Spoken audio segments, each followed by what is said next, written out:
السلام عليكم ورحمة الله وبركاته. الحمد لله نحمده ونستعينه ونستغفره ونعوذ بالله من شرور أنفسنا وسيئات أعمالنا.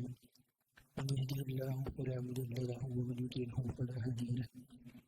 أشهد أن لا إله إلا الله وحده لا شريك له وأشهد أن محمدا عبده ورسوله وصفيه من خلقه وخليله أدى الأمانة وبلغ الرسالة ونصح للأمة وكشف الله به الأمة وجاهد في الله حق جهاده حتى أتاه اليقين وتركنا على محجة بيضاء ليلها في نهارها لما يزيغ عنها إلا هي. اللهم صل وسلم وزد وبارك وعنهم وكرم وانجد على عبدك ورسولك محمد صلى الله عليه وعلى آله وصحبه وسلم. فقال عز من قائل: يا أيها الذين آمنوا اتقوا الله حق تقاته ولا تموتن إلا وأنتم مسلمون. وقال عز وجل: يا أيها الذين آمنوا اتقوا الله وقولوا قولا سديدا يصلح لكم أعمالكم ويغفر لكم ذنوبكم ومن يطع الله ورسوله فقد فاز فوزا عظيما. أما بعد فإن أصدق الحديث كتاب الله وخير الهدى هدى محمد صلى الله عليه وسلم وشر الأمور محدثاتها وكل محدثة في الدين بدعة وكل بدعة ضلالة وكل ضلالة في النار. Hadirin sekalian dirahmati Allah Subhanahu wa taala. Sampai kita ke dalam pembahasan di dalam buku dosa-dosa yang sering tidak disadari wanita karya Syekh Abdullah bin Abdurrahman Al-Jibrin, yang mana dalam kitab ini berisikan 76 dosa wanita atau kesalahan-kesalahan umum yang dilakukan oleh para wanita. Dalam kitab ini terbagi menjadi 7 kategori, baik kesalahan yang berupa akidah, kesalahan yang berupa ibadah, kesalahan yang berupa dirinya ketika berada di dalam rumah, ataupun kesalahan kepada suaminya.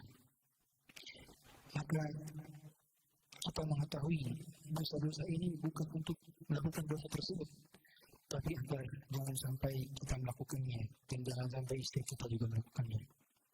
Oleh karenanya, kitab-kitab ini menjadi panduan bagi kita, dan kalau ada yang pernah kita lakukan di antara poin-poin yang akan dibahas, maka kita berusaha untuk meninggalkannya.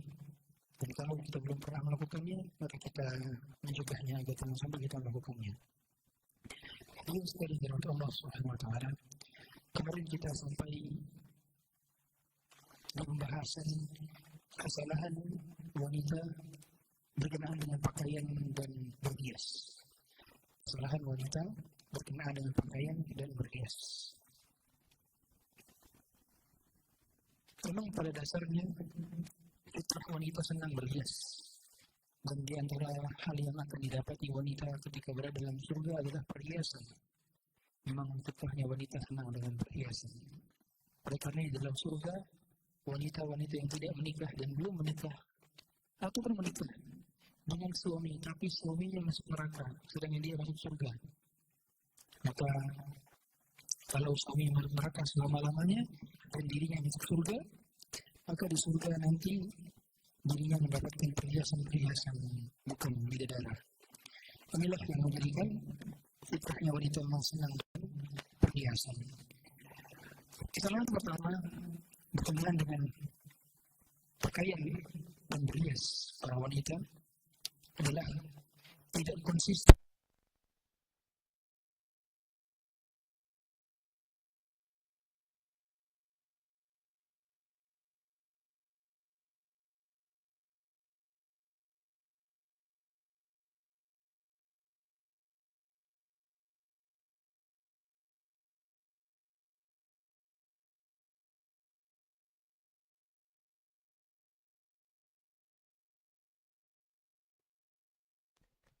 Membungkus tapi menutup sehingga tidak terlihat lekukannya, tidak terlihat dalaman daripada tubuhnya. Ini menutup, bukan membungkus. Dan yang kedua, tidak menarik perhatian. Berarti syarat dikategorikan hijab syar'i apabila menutup aurat dan tidak menarik perhatian. Berarti kalau ada hijab yang sudah menutup aurat tetapi justru malah menarik perhatian dengan banyaknya hiasan, dengan mencolok, maka tidak dikategorikan sebagai hijab syar'i. Dikarenakan tujuan daripada hijab adalah untuk tidak menarik perhatian. Sehingga sebaik-baik wanita adalah yang tidak menarik perhatian ketika di luar rumah. Itulah sebaik-baik wanita. Oleh karena itu para akhwat, para ibu-ibu, hendaknya ketika memilih hijab tidak hanya menutup aurat secara sempurna saja, tapi juga harus sesuai dengan fungsinya, yaitu tidak menarik perhatian orang di luar rumah yang melihatnya. Justru kebalikan, sekarang banyak kita saksikan hijab-hijab yang justru dengan warna yang mencolok, dengan motif yang mencolok, hingga akhirnya hilang daripada esensi hijab itu sendiri. Tujuan daripada hijab adalah agar tidak menarik perhatian, tidak menarik attention. Maka hendaknya kita pilih warna-warna yang juga tidak menarik perhatian. Sebagaimana kata Rasulullah SAW, mengatakan sinfani min ahli nar lam arahuma. Ada dua golongan yang belum pernah aku lihat. Dua golongan itu adalah masuk ke dalam api neraka. Qaumun ma'ahum siyatun ka'adnabil baqar. Satu kaum yang membawa cambuk seperti ekor sapi, yadribuna bihan nas, dia memukulnya orang-orang lain dengan hal tersebut. Wa nisaun kasiyatun 'ariyatun mumilatun ma'ilat. Dan wanita-wanita yang dia berpakaian tapi telanjang. Yang dimaksud berpakaian tapi telanjang adalah dia mengenakan pakaian, beberapa helai pakaian, tetapi pakaian tersebut sampai memperlihatkan lekukan daripada tubuhnya. Kasiyat ariyat, mumilatun ma'ilat. Mumilatun maknanya adalah berlenggak-lenggok. Cara jalan wanita hendaknya tidak dilakukan dengan melenggak-lenggok, dan juga tidak ma'ilat yang cenderung kepada keburukan. Sehingga para wanita terutama kalau pakai tas, ini saya sampaikan, kalau pakai tas, kadang-kadang kalau tasnya ditaruh ke sini, maka akan membentuk pergelangan tangannya, akan membentuk bahunya. Maka hendaknya masukin tasnya itu ke dalam hijabnya agar tidak melekuk di sini. Ini yang perlu diperhatikan. Kemudian juga para wanita hendaknya memakai pakaian yang tebal. Kita tahu semua kalau pakaian yang cenderung tipis maka akan terlihat transparan dari luar. Kemudian juga para wanita hendaknya juga memperhatikan daripada tangannya. Seringnya kalau diangkat semacam ini maka ininya terlihat. Ini juga bagian daripada aurat. Dan para wanita juga hendaknya memperhatikan bagian daripada kakinya, sehingga tidak dibolehkan para wanita terlihat kakinya ketika dia keluar rumah. Maka bertakwalah kepada Allah para wanita ketika keluar rumah, ketika ada non-mahram yang berada di sisi Anda, maka pastikan bahwa kaki Anda juga tertutup dengan kaos kaki. Berarti para wanita hendaknya biasakan dengan kaos kaki. Dan ini perlu dibiasakan. Anak-anak sudah usia tamyiz, biasakan dia dengan menggunakan kaos kaki ketika keluar rumah. Jangan hanya sampai terlihat kakinya, dikarenakan kaki wanita bagian daripada aurat. Kata Rasulullah SAW, ru'usuhun ka'asnimatil bukhtil ma'ilah. Kepalanya seperti punuk unta yang miring. Maksudnya terlalu banyak dihias-hias. La yadkhulna jannah, dia tidak masuk surga. Wala yajidna rihaha, jangankan masuk surga, mencium aroma surga saja tidak. Wa inna rihaha la yujadu min masirati kada wa kada.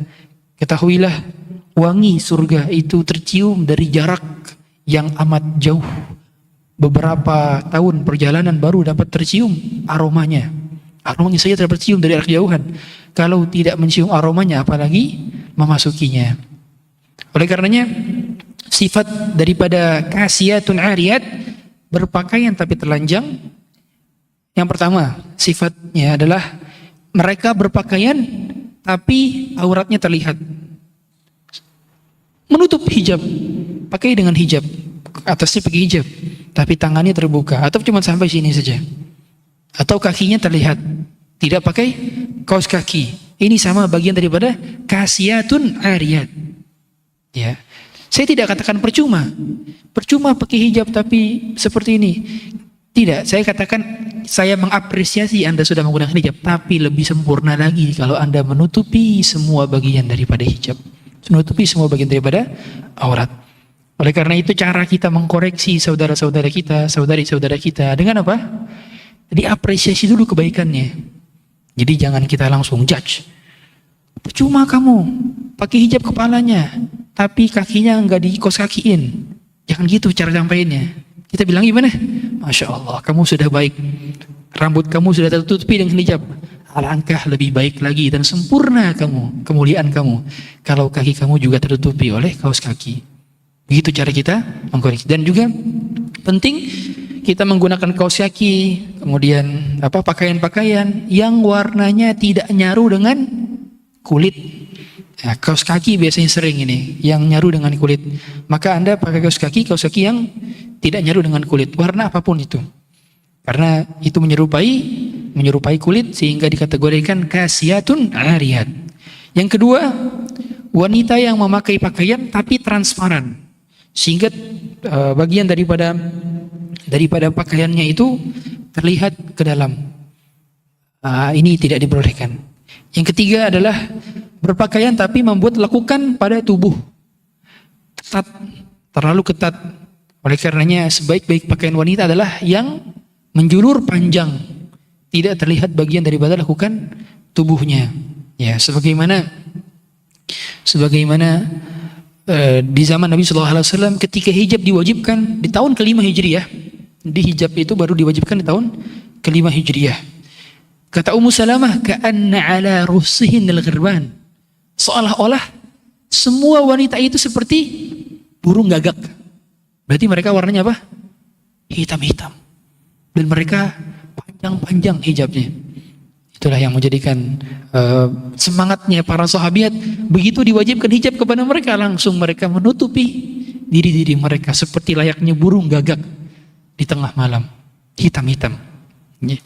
Yang kedua, sifat mumilat. Mumilat itu berlenggak-lenggok. Maksud dari berlenggak-lenggok itu seperti apa? Dia pakaiannya terlalu mencolok dan terlalu menjadi sorotan masyarakat. Nah, sehingga dengan warna-warna yang mencolok dan banyak perhiasannya, saya pernah melihat itu masuk berita. Jemaah haji pulang ke Indonesia pakai perhiasan sampai sini. Ada. Kemudian tidak pakai hijab lagi. Malah pakai sampai belakang doang. Ininya kelihatan, lehernya kelihatan. Ini termasuk bagian daripada mumilat. Ya. Kemudian di antara kesalahan berikutnya yang disampaikan oleh Syekh Abdullah bin Abdurrahman Al-Jibrin, kata beliau, menampakkan kedua mata atau menggunakan cadar yang menutupi sebagian wajah. Maksud beliau di sini adalah pendapat yang menyatakan bahwa cadar itu wajib. Dan umumnya ulama Saudi menyatakan bahwa cadar itu wajib. Meskipun kami cenderung kepada pendapat bahwa cadar itu tidak wajib bagi wanita. Dalilnya adalah ketika Rasulullah SAW khutbah. Setelah khutbah, kemudian beliau sempat melewati jemaah perempuan, kemudian beliau mengatakan, ya ma'asyaran nisa tasaddaqna, wahai seluruh wanita bersedekahlah. Nah, pada hari tersebut kata Bilal, ada wanita yang pipinya terlihat.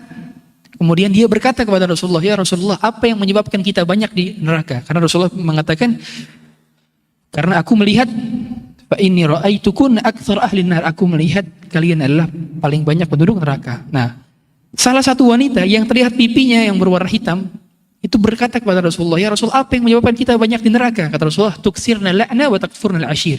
Nah, ini dalil bagi para ulama yang menyatakan bahwa cadar tidak wajib bagi para wanita. Adalah dalil ini. Adapun bagi orang yang mengatakan atau ulama yang mengatakan cadar itu wajib, maka hendaknya dia mengatakan apa? Mata itu tidak terlalu tampak. Makanya kalau di Saudi, cadar itu ada 2 lapis. Kalau di Saudi, kalau Anda lihat cadar-cadar Saudi, ya saya kemarin beli cadar buat istri saya baru tahu ternyata cadar itu ada 2 lapis. Jadi cadar yang lapisan pertama itu lapisan bahan yang tipis sekali. Lapisan kedua baru lapisan yang terlihat matanya. Sehingga matanya saja itu ngelihat keluar dengan apa? Dengan kain yang tipis itu. Ini yang menjadikan bahwa memang mata itu pun perlu ditutup. Dan dia hanya melihat dari arah kejauhan. Dikarenakan menurut sebagian ulama seperti madhab Syafi'i itu seluruh anggota tubuh wanita itu aurat di luar sholat, di depan non mahramnya. Menurut madhab Syafi'i. Ya, tapi banyak orang mengaku bermadhab Syafi'i tapi tidak mengamalkan madhab ini. Malah madhab Syafi'i itu mewajibkan wanita itu pakai cadar, madhab Syafi'i. Dan cadar itu yang dimaksud adalah sampai tertutup matanya.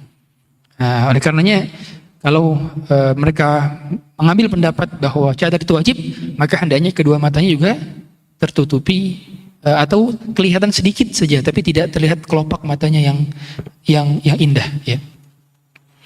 Karena ada sebagian sekarang lagi ngetren justru di beberapa sosial media itu justru dijadikan sebagai hiasan.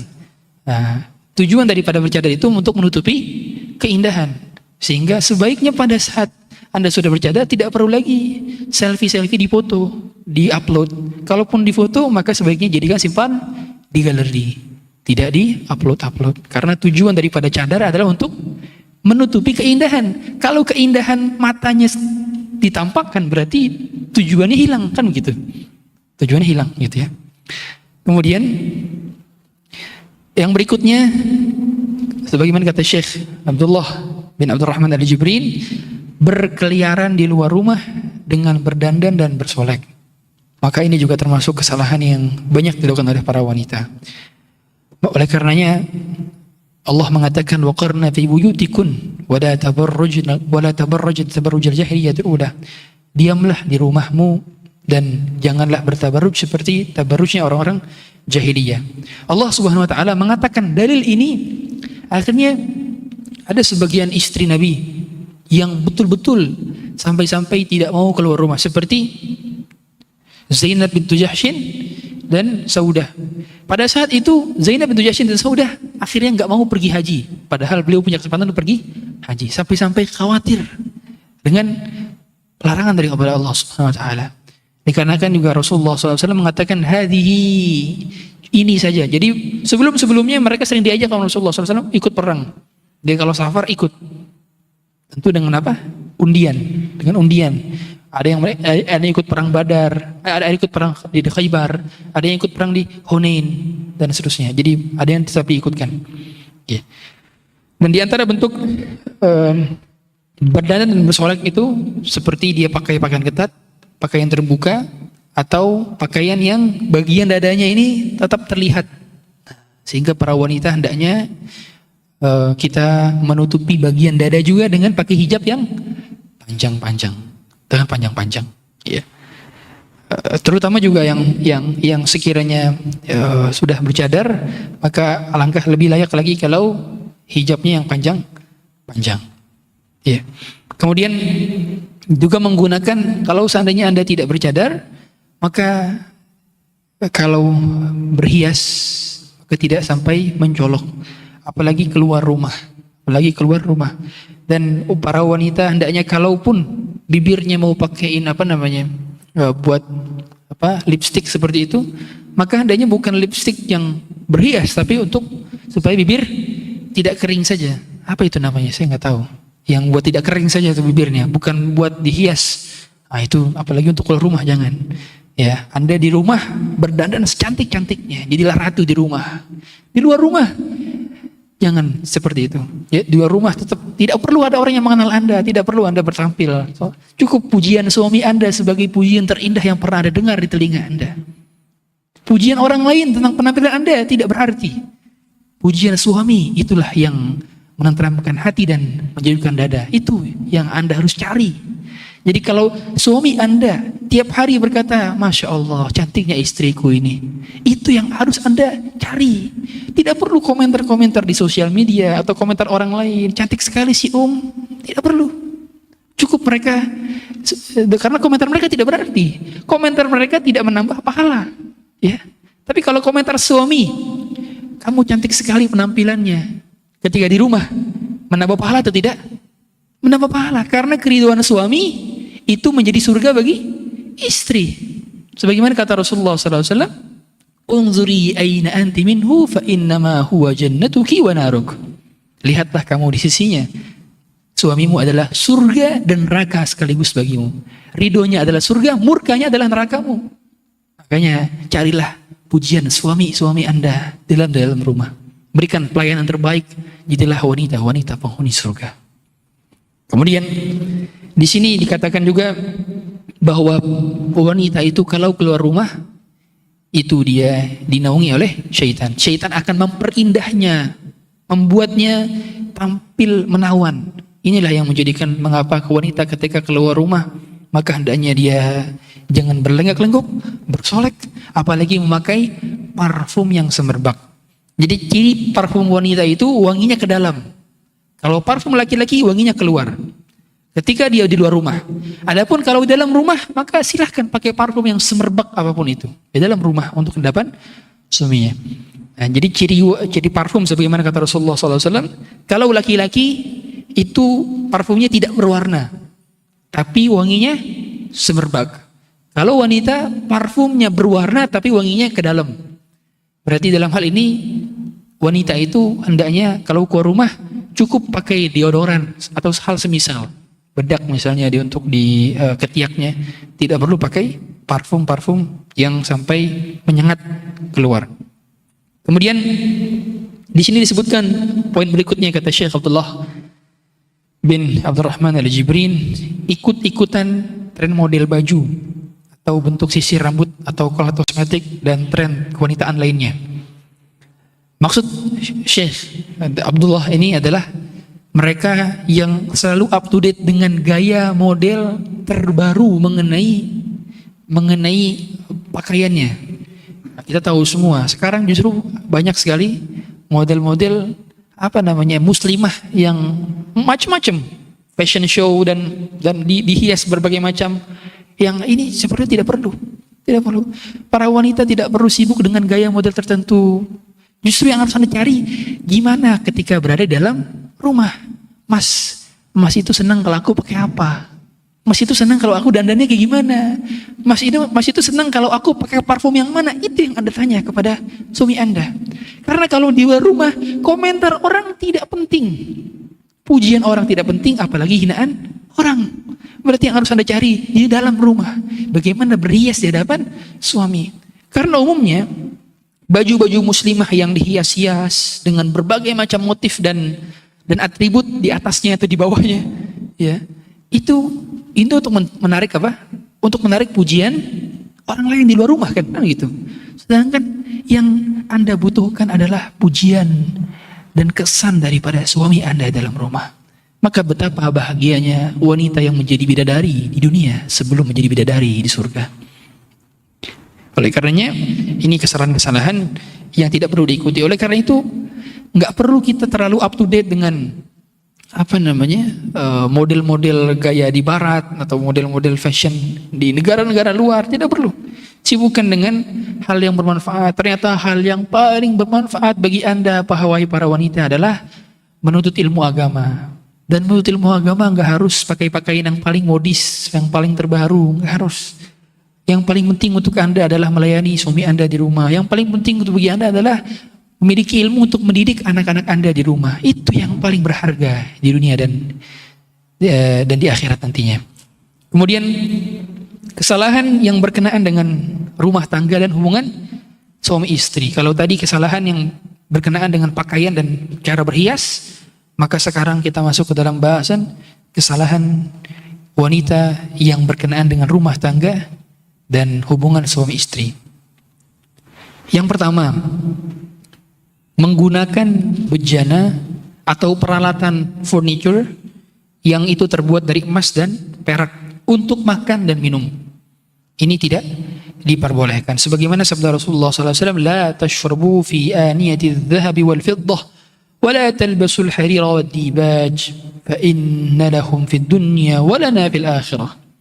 Kata Rasulullah, jangan kalian makan dan minum dengan bejana-bejana, gelas-gelas, piring-piring yang ada unsur emas dan peraknya.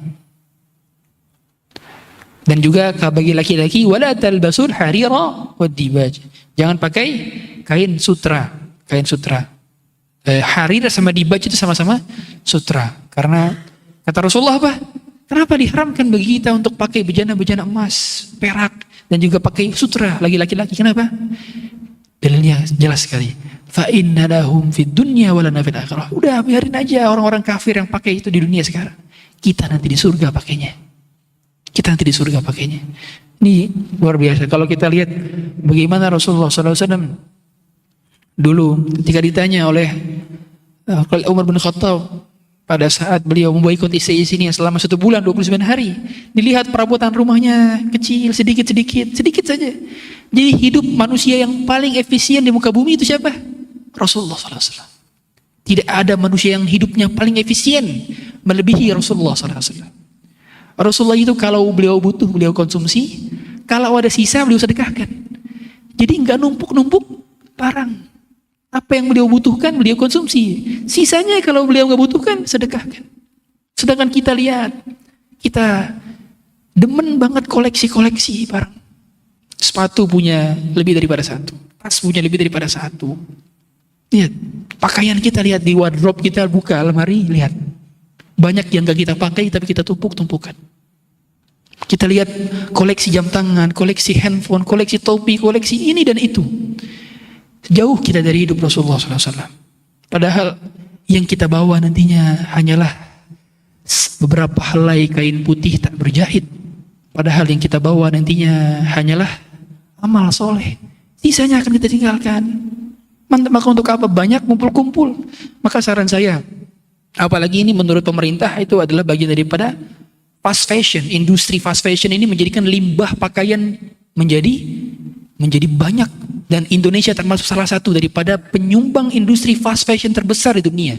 Yang menjadikan banyak orang-orang cemar lingkungan. Gara-gara sekali pakai akhirnya tumpuk-tumpuk dan jadi sampah. Maka kalau saran saya, Anda dalam memilih pakaian, maka hendaknya cari yang paling bagus, sisanya sedekahkan, donasikan. Jadi cari yang berkualitas, bukan yang tidak berkualitas. Yang berkualitas tidak harus branded. Ingat kata-katanya ya. Yang berkualitas tidak harus branded. Karena kalau brand itu ada unsur marketing di sana. Tapi kalau berkualitas banyak sekali brand-brand lokal yang berkualitas. Kemarin istri saya minta belikan tas sama saya. Saya kasih uangnya. Saya bilang, aku mampu aja beliin kamu tas branded. Saya bilang. Tapi sebaiknya cari saja tas lokal tapi yang sama-sama bagus. Pertama supaya nggak kena biaya cukai. Yang kedua yang kita cari itu apa? Kualitinya kan, bukan brandnya. Kadang-kadang orang gara-gara kepencet sama brandnya, tujuannya untuk apa? Fakir, untuk kesombongan, untuk pamer. Nah, ini yang dikhawatirkan. Dikarenakan memang kata Rasulullah SAW saja, wal fakhru fi ahlil ibili. Kebanyakan itu kesombongan itu pada pemilik unta dan juga kuda. Artinya apa? Umumnya barang-barang mewah itu melahirkan kesombongan dalam hati. Umumnya. Makanya kita biasakan juga dengan hal-hal yang sederhana. Meskipun kita mampu beli barang mewah tersebut. Saya bilang saya mampu beli barang brand itu. Saya bilang ke istri saya. Tapi sebaiknya kita tidak perlu demikian. Ya. Karena mereka biarkan orang-orang kafir menikmati dunia. Kita nanti menikmati surga. Fa inna lahum fid dunya wa lana fil akhirah. Kita nanti di surga menikmatinya. Sabar. Kata Rasulullah, sabar. Isbiru, sabarlah. Hatta talqawni 'alal haud. Sampai kalian nanti berjumpa denganku di telaga. Berjumpa dengan Rasulullah di telaga adalah pertemuan yang dinantikan oleh kita semua. Ya. Kemudian ya, kata Rasulullah saja, wal fakhru wal khuyala fi ahli al khair wal ibil. Kebanyakan kesombongan itu dimiliki oleh para pemilik unta dan para pemilik kuda. Maksudnya apa? Kata para ulama, barang-barang mewah umumnya kalau dirutinkan dan kalau orang-orang saya nggak mau kecuali maunya brand ini, saya nggak mau pakai ini kecuali brand ini menghasilkan umumnya kesombongan. Ya, Rasulullah pernah naik kuda paling mewah. Rasulullah juga pernah dapat hadiah kain yang bagus dari orang yang memberikannya. Wanita Ansor pernah memberikan kain dari Yaman, bagus sekali. Diberikan kepada Rasulullah SAW. Pernah beliau memakainya, pernah. Tapi beliau juga sesekali pernah naik keledai. Hewan yang paling rendahan, paling murah itu hewan keledai untuk ditunggangi ya. Jadi kalau ditingkatkan, yang paling mewah itu di zaman tersebut adalah kuda.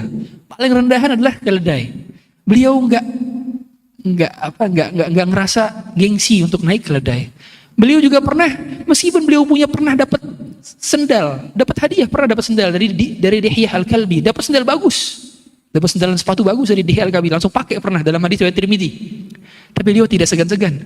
Pernah sesekali tidak pakai sendal, alias apa? Nyeker, pernah sesekali ini begitu. Berarti memang bagi orang-orang yang sudah terbiasa dengan hal mewah, misalnya setiap hari naik Alphard, coba sesekali naik Avanza, sesekali naik Honda Brio, sesekali saja, sesekali naik motor. Jadi nggak perlu ada yang kita gengsikan dalam hidup ini. Itu supaya tidak ada kesombongan dalam hati. Ya. Oleh karena itu kata Rasulullah, was-sakinatu fi ahlil ghanam. Adapun ketenangan itu ada kepada orang-orang yang mengembala kambing. Nah, di sini ada 2 faedah. Jadi biasanya orang pengembala unta itu berbeda dengan pengembala kambing dari sisi watak. Ternyata kata Rasulullah, was-sakinatu fi ahlil ghanam. Ada ketenangan, kesantunan, kesopanan pada diri orang pengembala kambing. Ternyata seluruh nabi dan rasul mereka pernah menjadi pengembala kambing. Dan pernah diceritakan oleh seorang ustadz bahwa ada dosen dia itu kalau suaranya keras-keras, dia saja bilang, saya ini dulu pengembala unta. Kalau lembut-lembut pengembala kambing. Itu menjadikan memang barang-barang yang sederhana biasanya melembutkan hati. Sekaligus juga ghanam ini, kambing-kambing ini kan susah diatur. Jadi kalau kita melatihnya berarti melatih kesabaran juga. Makanya semua nabi dan rasul sebelum menjadi nabi dan rasul, mereka di-training oleh Allah Subhanahu wa taala untuk mengembala kambing, ya. Kemudian di antara hal yang berikutnya, memajang gambar-gambar makhluk hidup di dalam rumah. Baik bentuknya patung atau foto atau boneka atau robot-robotan. Ini penting. Jadi kita perlu ketahui bahwa hukum foto, sekedar foto saja. Ketika ada hajat itu diperbolehkan menurut Syekh Utsaimin. Tapi memajangnya ini terlarang. Sehingga sebaiknya bagi Anda di rumahnya masih ada foto-foto yang dipajang, makhluk hidup tentunya ya. Kalau pemandangan tidak masalah. Tapi kalau makhluk hidup baik hewan maupun manusia, maka hendaknya dicopot, tidak dipajang. Kalaupun ada foto-foto keluarga, maka tidak perlu dipajang, tapi dijadikan album foto saja. Nah, tapi rasanya sekarang seperti kita kurang butuh, ya, album foto. Sekarang bisa disimpan di drive, di cloud, bisa disimpan di internet tanpa perlu memajang-majangnya, atau di galeri saja HP kita, tidak masalah.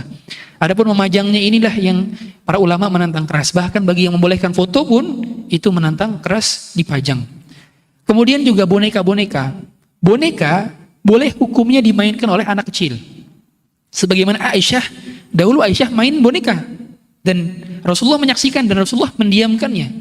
Diamnya Rasulullah menunjukkan akan kebolehan tersebut. Dan Aisyah dulu punya boneka itu kuda yang bersayap.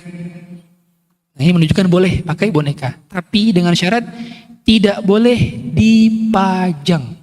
Sehingga habis main langsung dimasukkan ke dalam rak. Tidak dipajang. Nah, banyak orang sengaja beli lemari khusus untuk boneka. Padahal tidak boleh. Harus ditutup di rak-rak. Karena tidak boleh dimuliakan. Ya begitu pula kalau gambar-gambar yang ada pada di rumah-rumah kita itu tidak boleh dipakai di mana? Di orang tempat-tempat yang dimuliakan. Maka harus di tempat-tempat yang terhinakan. Seperti di mana? Dijadikan keset, misalkan kesetnya gambarnya Winnie the Pooh, itu nggak masalah. Atau dijadikan sebagai sarung bantal, atau dijadikan sebagai bed cover yang itu diinjak dan tidak dimuliakan. Itu pada ada motif-motif bergambar. Tapi sebaiknya kita memilih hordeng, kemudian baju, itu nggak ada makhluk-makhluk bergambar nih. Sarung bantal dan seterusnya. Jadi motif-motifnya bukan motif-motif sarung, bukan motif-motif bergambar. Ya. Kemudian ini tertuliskan di sini ya, tertuliskan di sini. Berikutnya kata Syekh Abdullah bin Abdurrahman Al-Jibrin. Jadi ini penyusunan babnya bukan bab menurut saya, tapi menurut kitab. Kata beliau, menolak poligami dan memerangi syariat poligami. Nah, ini termasuk bagian daripada kesalahan dan dosa para wanita. Maksud dari sini adalah mereka yang membenci syariatnya. Membenci syariatnya. Kita tahu, poligami adalah syariat terberat bagi perempuan. Karena berat untuk membagi cinta. Berat. Dan hal demikian memang berat juga dilakukan oleh laki-laki. Untuk bisa adil itu berat. Sehingga pada dasarnya bagi yang belum mampu untuk menjalankan syariatnya atau belum mampu untuk melakukannya, belum siap di madu, minimal jangan sampai Anda membenci syariat ini. Karena tidak boleh membenci syariat yang sudah Allah turunkan.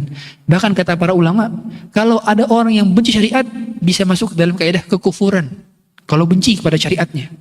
Benci, saya benci kenapa Allah turuni syariat ini, kenapa Allah turuni syariat? Benci dia, maka dia termasuk kategori kekufuran. Tidak boleh kita benci kepada syariatnya, meskipun kita belum mampu melakukannya. Dan kebanyakan, ini bukan pengalaman saya, tapi saya sering dengar dari beberapa praktisi yang mereka melakukannya. Saya dengar banyak sekali poligami gagal itu bukan karena ketidaksabaran istrinya, tapi karena istrinya ini mendengar kabar-kabar yang tidak mengenakan telinga dari orang lain. Misalnya, istri pertama dipoligami, ada punya istri kedua.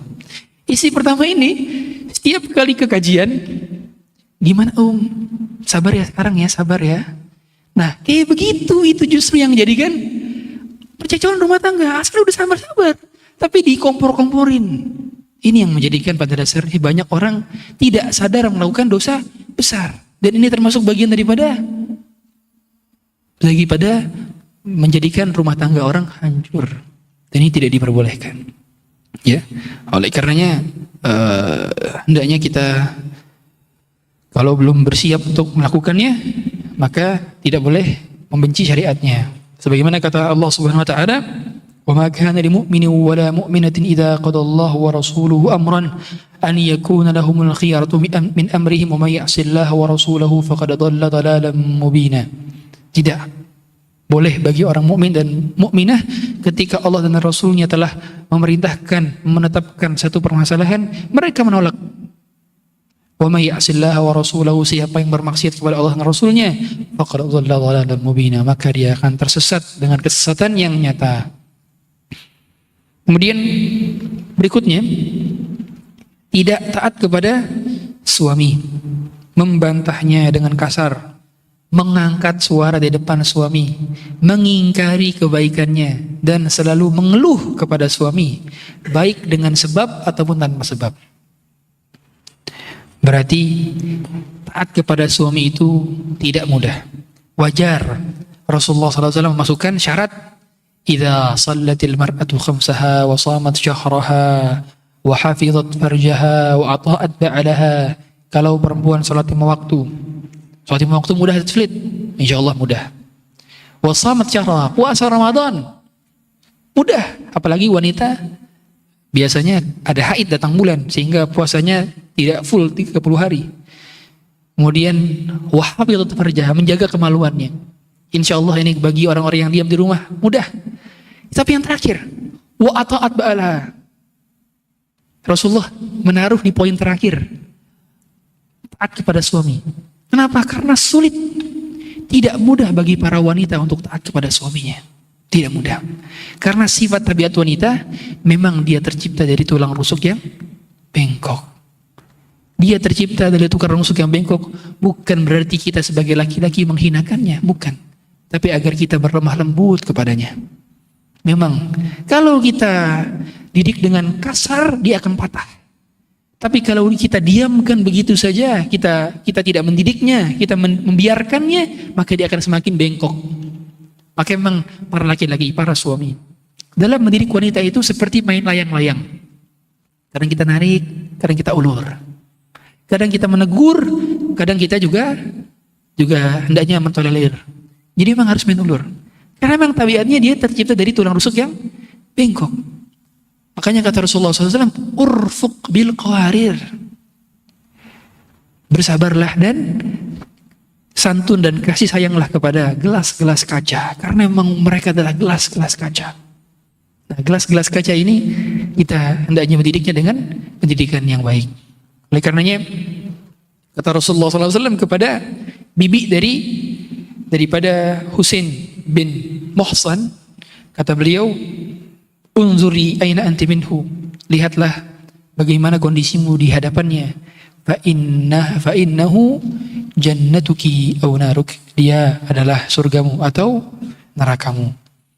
Oleh karenanya Rasulullah SAW sampai-sampai mengatakan, lau kuntu amiran ahadan an yasjudi ahadin la amartul mar'ata an tasjuda li zawjiha. Kalau seandainya aku dapat memerintahkan para manusia untuk sujud kepada manusia lainnya, maka aku akan merintahkan wanita untuk sujud kepada suaminya. Berarti ketaatan wanita ini kepada suaminya melebihi ketaatan kepada orang tuanya. Dikarenakan kenapa? Ketaatan wanita kepada suaminya ini menjadikan rumah tangga harmonis. Dan rumah tangga harmonis ini adalah pilar bagi peradaban yang sehat dan bagus. Jadi kalau peradaban itu kan dimulai dari lingkup unit terkecil, yaitu keluarga. Dan keluarga ini bisa harmonis kalau pemimpinnya ditaati oleh yang dipimpin. Selamanya kalau direction dari suaminya itu nggak ditaati oleh si istri, maka nggak akan pernah tercipta rumah tangga yang harmonis. Berarti ketaatan suaminya selama tidak melanggar ketaatan Allah dan Rasulnya, iya mas, siap mas, taat saja. Karena Anda mendapatkan surga dari ketaatan tersebut. Ya. Bahkan sampai-sampai Rasulullah seandainya dapat memerintahkan wanita, akan diperintahkan sujud, tapi tidak diperbolehkan sujud kepada manusia. Ini menunjukkan bahwa juga istri itu kehidupannya lebih lama umumnya kepada suaminya dibandingkan dengan orang tuanya. Coba lihat, wanita itu berapa biasa dinikahkan? Umur 20, 30. Sedangkan sama suaminya bisa lebih daripada 30 tahun. Oleh karenanya, mengapa rumah tangga itu sangat penting dimulai dari juga qawamnya laki-laki dan taatnya wanita. Jadi laki-laki harus punya qawam, punya ketegasan, punya ilmu pengetahuan agama, punya kebijaksanaan, punya kesabaran yang lebih. Dan para wanita taat kepada suami. Inilah kunci rumah tangga yang harmonis. Ya, makanya kalau kita lihat surat daripada An-Nisa ayat 34 itu Ar-rijalu qawwamun 'ala an-nisaa bima fadallahu ba'dahum 'ala ba'd wa bima anfaqu min amwalihim, dan seterusnya. Itu di ayat setelahnya, in khiftum shiqaqa bainihima fab'athu ahadan min ahlihi wa ahadan min ahliha. Itu ayat yang pertama tentang apa? Qawamnya laki-laki. Laki-laki harus punya jiwa leadership, memimpin dalam rumah tangga. Enggak boleh justru laki-laki malah dipimpin oleh wanita. Lihat ayat berikutnya. Kalau kalian takut tentang percekcokan antara keduanya, maka tunjuklah salah satu ahli dari satu sini, satu dari sini. Ini menunjukkan bahwa kebanyakan permasalahan rumah tangga itu terjadi karena hilangnya qawamnya laki-laki dan tidak taatnya wanita. Itu permasalahan rumah tangga. Maka kalau ada permasalahan rumah tangga, dicek lagi. Laki-laki yang ngecek sifat qawamnya, betul gak saya sudah qawam? Perempuan cek lagi, apakah dia sudah taat sama suaminya? Di list tuh. Coba suami saya minta apa, saya sudah ngelakuin belum? Dilihat lagi. Ini umumnya terjadi karena dua hal tadi. Berarti keduanya harus sama-sama introspeksi. Karena kesalahan umumnya pada berdua. Ya, bukan salah satu pihak saja. Ya, oleh karena itu kata Rasulullah SAW, ada 3 orang yang sholatnya tidak terangkat. 3 orang sholatnya tidak terangkat. Yang pertama al-abdul abiq, yaitu budak yang melarikan diri dari tuannya. Kemudian juga imam qaumin wa hum lahu karihun, seorang pemimpin atau imam yang dia dibenci oleh kaumnya. Berarti makanya imam ratib itu nggak boleh di asal-asal tunjuk-tunjuk orang, nggak boleh. Dalam satu masjid itu imam itu harus sudah ditetapkan oleh masjid tersebut.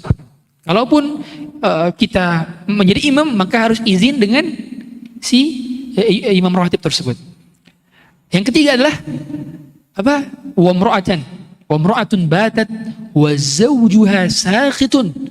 Perempuan yang tidur dalam keadaan suaminya murka kepadanya. Maka ini mendapatkan murka Allah dan doanya atau sholatnya tidak terangkat ke langit. Berarti hendaknya para wanita sering-sering minta maaf kepada suaminya. Oleh karena itu kata Rasulullah SAW, ala ukhbirukum binisaikum min ahli jannah.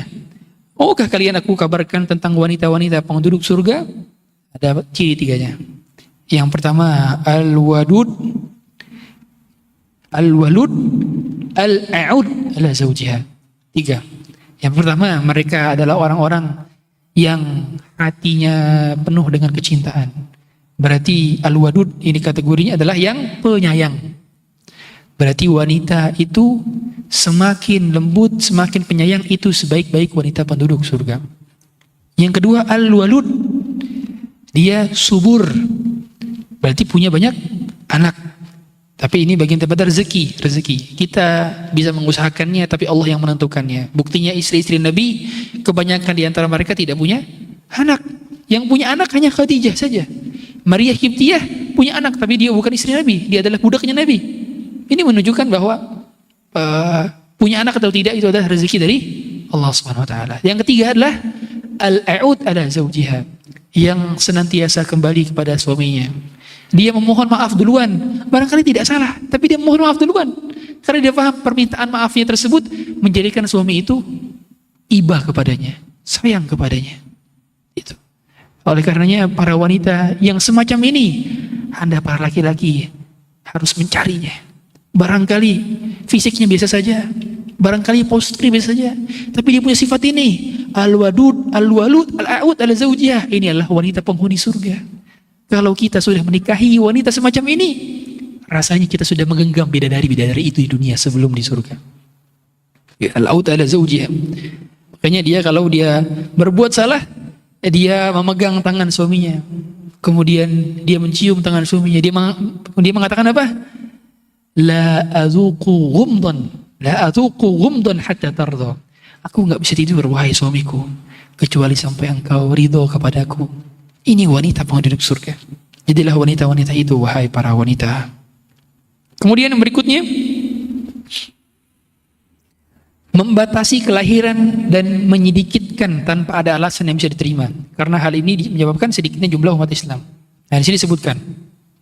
Jadi dalam Islam tidak diperbolehkan steril kecuali darurat. Kalau dia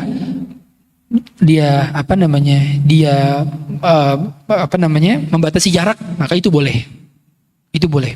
Tapi memutuskan untuk saya nggak punya anak lagi tanpa alasan yang jelas, maka tidak boleh.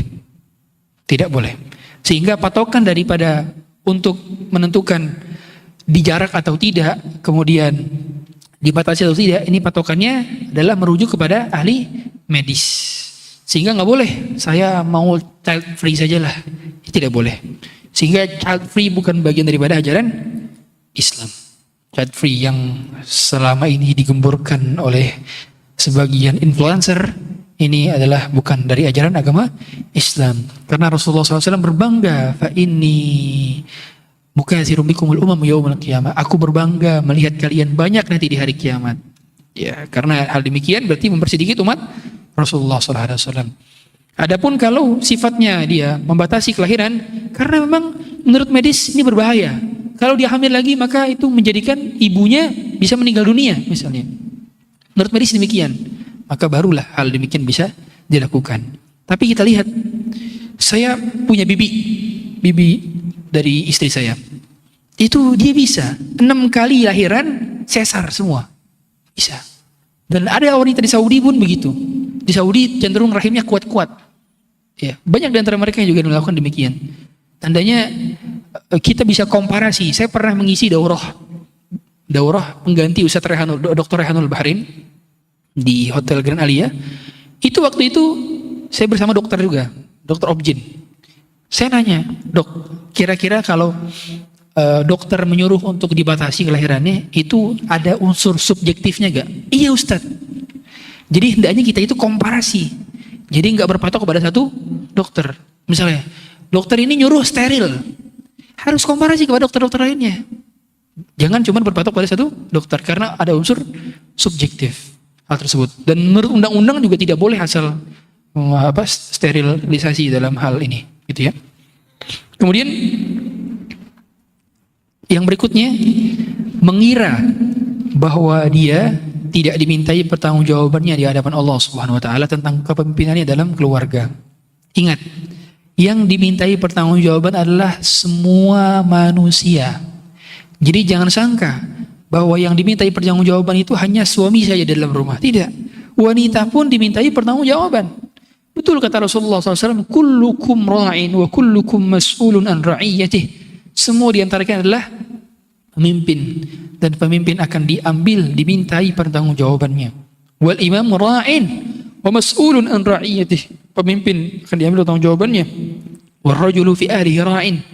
Dan laki-laki di rumahnya pemimpin dan akan diambil pertanggungjawabannya. Kata Rasulullah berikutnya, wal mar'atu fi baiti zawjiha ra'iyatun wa hiya mas'ulatun an ra'iyatiha. Wanita yang berada di rumah suaminya, dia pun bertanggung jawab dan akan dimintai pertanggungjawabannya nanti di hari kiamat. Sehingga Anda, wahai para wanita, ketika berada dalam rumah, nanti akan Allah tanya, apakah Anda menjadi sebaik-baik wanitanya yang berada di rumah? Apakah Anda telah memenuhi hak suami Anda? Apakah servis Anda telah Anda layani suami Anda dengan baik? Jangan sampai waktunya habis keluar sana sini, ternyata energi untuk suami yang harusnya itulah tugas pokok Anda hilang, luput. Ini keliru. Ya. Allah Subhanahu wa taala ketika menyuruh wanita berada di rumah, itu bukan untuk menghinakan, tapi untuk memuliakan. Maka para wanita yang barangkali sekarang sedang bekerja, mencari karir, atau padahal sudah dinafkahi ya. Saya tentu berbeda keadaannya bagi orang-orang yang tidak dinafkahi, akhirnya dia harus bekerja, beda keadaannya. Tapi bagi orang yang sudah nafkah sudah cukup, tapi ingin sekali jadi wanita berkarir, pulanglah. Tidak ada terlambat untuk pulang. Pulanglah wahai para wanita. Karena ada surga yang menanti Anda nanti di akhirat sebelum surga di dunia. Dan itu berada di rumah Anda sekarang. Kemudian yang berikutnya adalah tidak memberikan perhatian untuk mendidik anak-anak dengan pendidikan Islam yang murni dan bersih dari penyimpangan dan ajaran yang datang dari luar Islam, dari musuh-musuh Allah saat ini. Ini menunjukkan bahwa ibu itu Anda adalah sekolah pertama bagi anak Anda, dan suami Anda adalah kepala sekolahnya. Berarti yang mempersiapkan kurikulumnya adalah suami, yang menjadi frontlinernya adalah istri. Karena Anda berhadapan langsung kepada anak. Sentuhan Anda itu sangat dirindukan oleh anak-anak Anda. Kata-kata lembut Anda, belayan Anda itu akan menjadi kenangan terbesar bagi anak-anak Anda kelak. Maka bagaimana mungkin kalau ibunya sering keluar rumah sedangkan anaknya dititipkan ke babysitter untuk mendapatkan pelayanan semacam ini? Sangat-sangat sulit, hadirin sekalian. Maka hendaknya dalam hal ini kita juga harus punya tanggung jawab untuk mendidik anak di dalam rumah. Belajar bagaimana caranya mendidik anak. Ya, pernah satu ketika ada seorang Seorang syekh ketika bawa anaknya seorang syekh, dia bersama tamu. Kemudian tamu ini bawa anak. Nah, anaknya ini setiap kali tanjakan dia bilang Allahu Akbar, Allahu Akbar, Allahu Akbar. Tiap kali turunan dia baca subhanallah, subhanallah, subhanallah. Masuk kendaraan dia baca doa, masuk kendaraan subhanalladzi sakhkhara lana hadza wa ma kunna lahu muqrinin wa inna ila rabbina lamunqalibun. Tiap keluar kendaraan semuanya baca doa.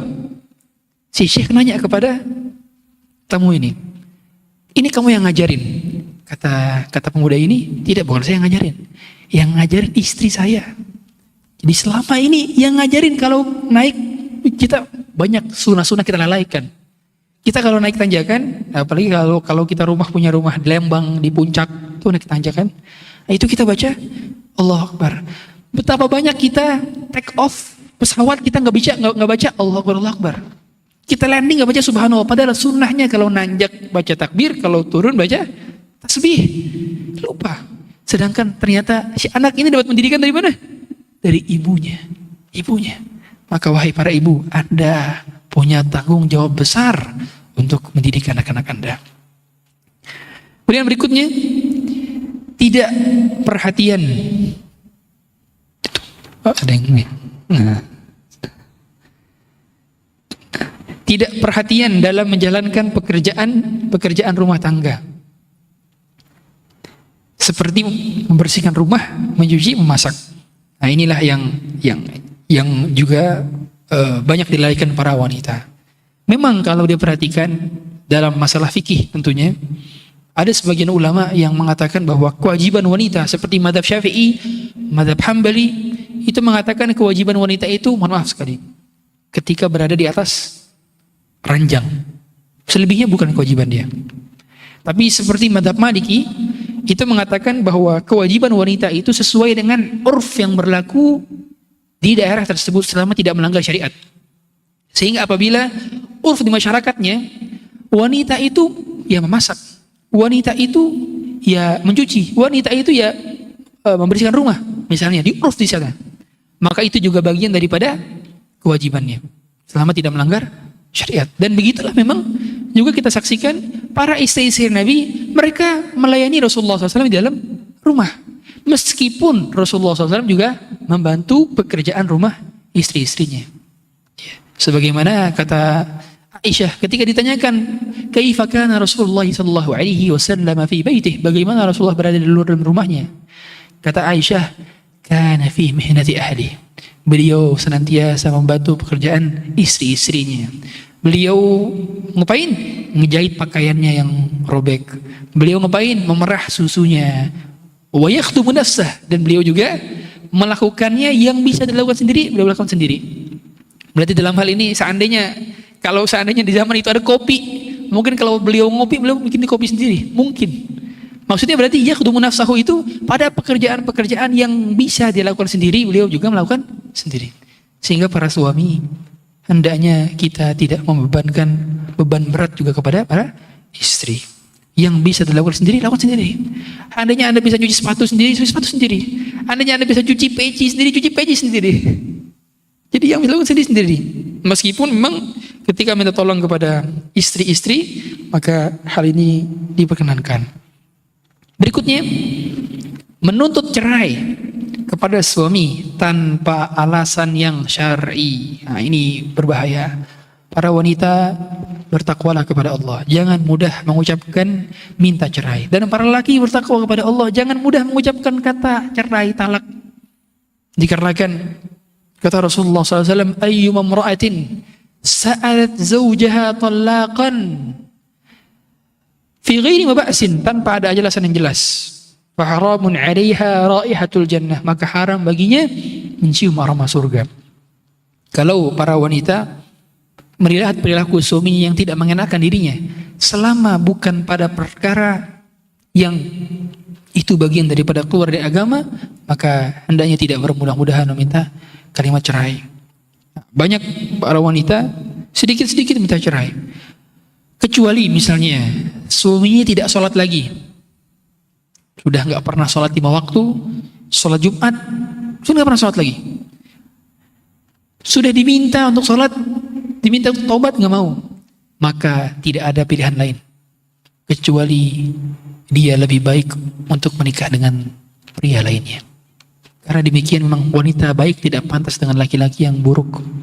Ya, karena sholat bagian dari tiang agama, dan dialah yang membedakan antara Islam dengan kekufuran. Dan laki-laki juga tidak boleh bermudah-mudahan untuk mengucap kalimat-kalimat cerai. Yang pertama, bagian daripada itu adalah menuntut suami untuk membelikan sesuatu yang tidak mampu dia belikan, berupa barang-barang termasuk kebutuhan sekunder, pakaian-pakaian, hadiah-hadiah yang tidak penting, yang membutuhkan pengeluaran biaya yang banyak.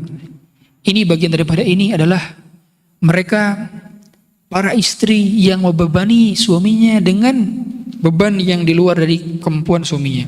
Sampai-sampai suaminya akhirnya pinjol, minjam sana sini demi untuk belikan hal-hal yang diinginkan oleh istrinya banyak. Dikarenakan juga kata Rasulullah SAW, apa? Sebaik-baik hal adalah wa mar'atan tu'inuhu ala dinih. Sebaik-baik wanita adalah wanita yang membantu suaminya dalam perkara agama. Berarti memang banyak para wanita yang menjadikan suaminya tidak lagi bersyukur, akhirnya menjadikan kufur. Inilah memang para wanita hendaknya biasakan untuk tidak hobi punya terlalu banyak barang. Alhamdulillah sekarang banyak platform, banyak event-event yang digunakan untuk donasi pakaian. Nanti pakaian terus dijual atau disalurkan ke tempat-tempat yang membutuhkan. Kemudian itu bermanfaat untuk dakwah. Sebagaimana kemarin saya ada event namanya Hero Project. Nah itu Anda lihat di Instagramnya, lihat kapan event itu lagi. Ya, saya kemarin nyumbang beberapa baju, itu baju-baju yang banyak baju-baju dikirim-kirim hadiah sama brand-brand, saya akan berikan. Karena yang dipakai ini lagi. Akhirnya banyak aku pakai. Begitu pula kita berusaha untuk donasikan barang-barang yang lebih di rumah-rumah kita. Ya.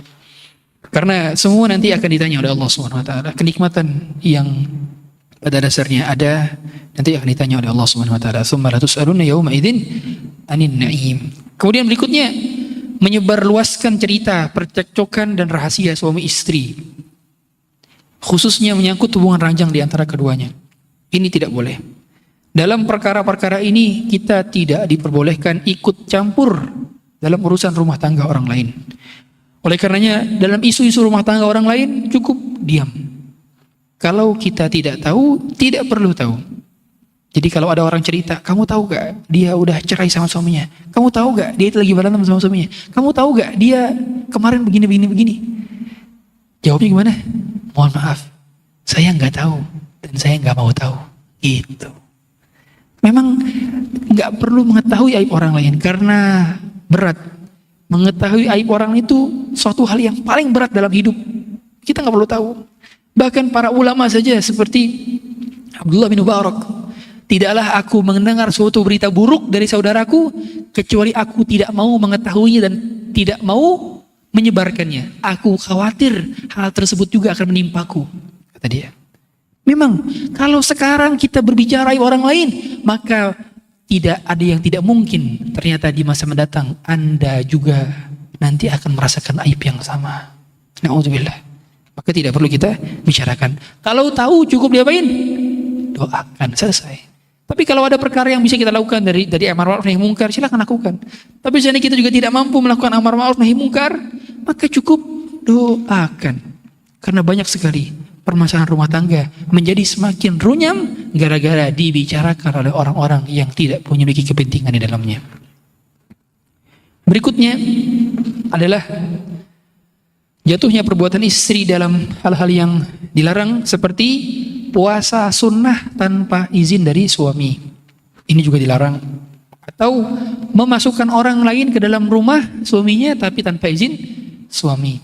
Maka tidak boleh bagi perempuan. Sebagaimana kata Rasulullah SAW, la yahillu lil mar'ati an tasuma wa zawjuha syahidun illa biidni. Tidak halal bagi para wanita berpuasa sunnah kecuali diizinkan oleh suaminya. Itu pun apa? Kalau suaminya lagi di dalam rumah. Kalau suaminya lagi safar, dia di rumah sendirian, maka puasa sunnahnya tidak boleh puasa sunnahnya tidak perlu izin ke suami. Maka memang sebagaimana kata beberapa ustadz yang praktisi, kata beliau, perempuan yang dipoligami itu bisa mendapatkan pahala dari sering-sering puasa sunnah katanya. Nah, itu juga hal yang demikian. Jadi juga kalau Anda sering ditinggal suami safar, itu kondisi di mana Anda bisa maksimalkan puasa sunnah sebanyak-banyaknya. Ya. Dan juga kalau suaminya di rumah terus dan suaminya nggak poligami misalnya, maka kalau mau puasa harus izin. Puasa sunnah harus izin. Tapi kalau puasa wajib tidak perlu izin. Sebagaimana kalau puasa qadha tidak perlu izin. Puasa qadha puasa wajib. Aisyah dahulu mengakhirkan qadha puasa Ramadannya di waktu Sya'ban. Dikarenakan beliau paham bahwa Rasulullah SAW itu sangat butuh kepadanya. Sehingga kapanpun Rasulullah memiliki hajat kepada Aisyah, Aisyah siap. Nah, demikian. Apalagi jatah malam Aisyah berapa kali? Berapa kali dalam satu putaran? 2 kali. Kok dapat 2 kali? Satu hibah dari Saudah. Karena Saudah menghibahkan jatah malamnya kepada Aisyah. Sehingga Rasulullah dapat 2 kali. Dalam satu putaran Aisyah 2 malam. Sisanya 1 malam. Kita tutup dengan kafaratul majlis. Subhanakallahumma wa bihamdika asyhadu an la ilaha illa anta astaghfiruka wa atubu ilaik. Sallallahu alaihi Muhammadin wa ala alihi washabbihi wasallam. Assalamualaikum warahmatullahi wabarakatuh.